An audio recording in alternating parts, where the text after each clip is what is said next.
मुझे लगता है कि यदि सबसे पिछड़ा कोई विधानसभा है तो सिमरी बख्तियारपुर विधानसभा है। इस हमारा कहना है कि अगर आपको यहाँ से दिल्ली जाना है तो दिल्ली जाने के लिए आपको ट्रेन चाहिए, कि हमको वैशाली में ही चढ़कर दिल्ली जाना है कि अगर किसी कारण से नहीं रुक पाती है तो हम आपको एक्सप्रेस ट्रेन दे देंगे दिल्ली जाने के लिए। इसी साल हम लोगों को जो है मेडिकल कॉलेज का भी खगड़िया में शिलान्यास होगा। इसी साल सिमरी बख्तियारपुर में जो है हम लोग एक दो बड़ी सौगात हम लोग लेकर आएंगे, जिसको स्थानीय लोगों के साथ निरीक्षण किया।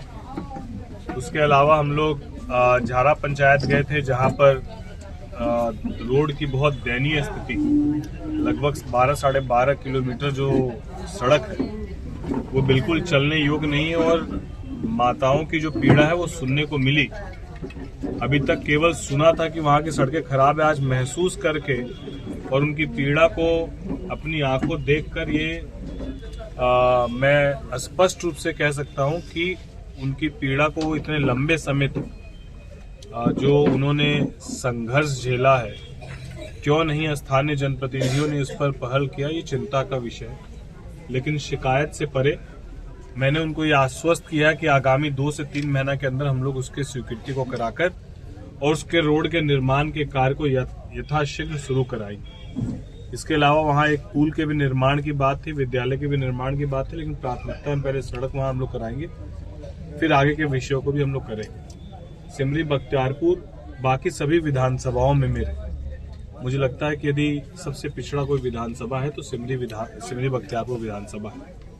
इसीलिए आज झारा पंचायत की स्थिति को देखते हुए ये भी तय किया गया है कि चाहे महीने में 1 बार ही सही, 2 बार ही सही, लेकिन क्योंकि 6 विधानसभा है, सभी विधानसभाओं में जाना है, तो हम लोग 100% अब प्रत्येक माह कम से कम 1 बार तो जरूर, और जब 1 बार आएंगे तो 2 दिवसीय 2 दिन के दौरे के हिसाब से मंगाएंगे, ताकि 2 दिन हम लोग 3 दिन महीना में इस विधानसभा में हम लोग जरूर दें और इसकी समस्याओं को संबंधित विभाग के पदाधिकारियों से स्वीकृत कराकर इसको कैसे हम लोग पिछड़ेपन से बाहर निकाल सकते हैं, इसके लिए अपना 100% हम लोग प्रयास करें। सिंधी के पूरे बिहार में सबसे ज्यादा ट्रेन का ठहराव और रेलवे की योजना यदि किसी लोकसभा में आई तो वो खगड़िया लोकसभा में आई।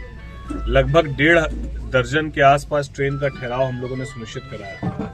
जहां तक वैशाली एक्सप्रेस ट्रेन के ठहराव की बात है, हमने माननीय मंत्री जी से ही बात की थी, हम लोगों ने डीआरएम साहब से ही बात की थी और ऊपर स्तर से भी बात की थी।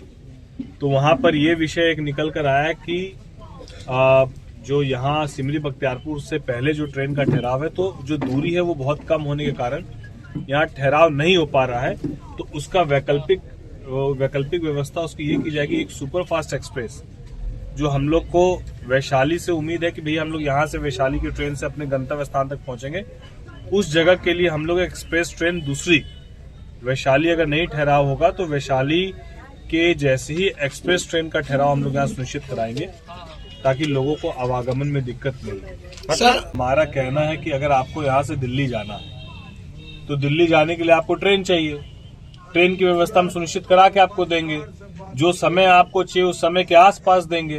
तो इसमें हम लोग को किसी एक विषय को लेकर हम लोग को रिजिड नहीं होकर कि हमको वैशाली में ही चढ़कर दिल्ली जाना है, हम तो प्रयास करेंगे कि भैया उससे ही आप लोग को चढ़कर भेजें। लेकिन यदि किसी कारण से हम लोग को टेक्निकल चीजों को भी समझना होगा, जो रेल मंत्रालय, क्योंकि अब तक जो रेल मंत्रालय लगभग 700-800 करोड़ रुपए की स्वीकृति सिर्फ रेल मंत्रालय से अपने लोकसभा में लेकर आए, 5-5 आरओबी लेकर आए हैं, 1.5 दर्जन ट्रेन लेकर आए हैं, 4 स्टेशनों का जीर्णोद्धार को लेकर स्वीकृति हम लोग को मिली है। तो रेल मंत्रालय अपने इतना कुछ खगड़िया लोकसभा को दे रहा है और उसके बाद एक छोटी विषय जो ट्रेन के ठहराव की, अगर वो हमको समझाने का प्रयास कर रहा है कि अगर किसी कारण से नहीं रुक पाती है तो हम आपको एक्सप्रेस ट्रेन दे देंगे दिल्ली जाने के लिए इसकी जगह पे। तो हमने इसके लिए भी उनको स्वीकृत किया है कि सर आप हमको कोई भी ट्रेन दीजिए, लेकिन हमारे सिमरी बख्तियारपुर से लोगों को जाने में दिक्कत ना हो और एक एक्सप्रेस ट्रेन का ठहराव जरूर सुनिश्चित करें। सर नहीं तो हमको लगता है कि आप सुने होंगे, जब मैंने हमारे माननीय मंत्री नितिन गडकरी जी के समक्ष इस विषय को रखा था तो उन्होंने इस विषय पर जवाब भी दिया था। उन्होंने ये कहा था कि 26 में इसका निर्माण कार्य पूर्ण होगा, किन कारणों से अभी तक निर्माण कार्य पूर्ण नहीं हुआ इस विषय को भी उन्होंने बताया था। कि कंपनी के साथ क्या समस्या थी, लेकिन उसका उन लोगों ने समाधान निकाल लिया और 2026 में उसका निर्माण कार्य पूर्ण होगा, आवागमन सुलभ होगा। खगड़िया से पूर्णिया एक्सप्रेसवे की भी शुरुआत इसी साल होगी। इसी साल हम लोगों को जो है मेडिकल कॉलेज का भी खगड़िया में शिलान्यास होगा। इसी साल सिमरी बख्तियारपुर में जो है हम लोग एक दो बड़ी सौगात हम लोग लेकर आएंगे, जिसको लेकर अभी बातें चल रही है, उद्योग से रिलेटेड भी। तो बहुत सारी चीजें हैं जो पाइपलाइन में है। हम लोग लगातार अपने लोकसभा की समस्या को सदन में और संबंधित विभाग के पदाधिकारियों के पास उठाते जा रहे हैं और एक एक करके उस पर स्वीकृति भी लेते जा रहे हैं। हमारे नेता ने पूरे स्पष्टता के साथ कहा है कि उनकी प्राथमिकता वहां पर एनडीए को मजबूत करके बंगाल में बिहार की तरफ प्रचंड जीत दिलाने का संकल्प है। और जब एनडीए पूरी मुस्तैदी से एक होकर चुनाव लड़ता है तो हर जगह परिणाम बहुत सकारात्मक देखने को मिलता है। तो 200 पार के साथ हम लोग बिहार में हैं, 200 पार के साथ हम लोग बंगाल में कैसे आए। हमारी प्राथमिकता है अभी देश हित में और बंगाल हित में बंगाल के चुनाव को जीतना, एनडीए को चुनाव को जीतना, यही है। सर फिर आपको इस बात को थोड़ा सा स्पष्ट कर दें। जब हम वहां पर आए थे तो कहा गया था कि सांसद निधि की तरफ से आपकी तरफ से क्या उसमें सहयोग मिलेगा। तो हमने 50 लाख कहा था और उस वक्त जो हमारे अभिभावक और पूर्व यहाँ के सांसद रहे दिनेश बाबू, उन्होंने कहा था कि नहीं 1 करोड़ तक की आपको देनी है। तो मैंने बिल्कुल उनकी बात को उठाया नहीं और मैं आज भी उस बात पर कायम हूं। हमको तो आज भी मंदिर परिसर और आसपास के जो लोग जहां भी जो करना है, उसके बाद मुझसे कोई संपर्क ही नहीं किया इस विषय को लेकर कि क्या क्या निर्माण करना है। तो मंदिर कमेटी जब हमारे से संपर्क करेगी, जो सांसद निधि का 1 करोड़ रुपए मैं बोल रहा हूँ, उस 1 करोड़ रुपए आज भी मैं अपने शब्दों पर अटल ले जहां हमको सदुपयोग करना है। ये तो मंदिर की बात है, पूरा भी दे तो कम है।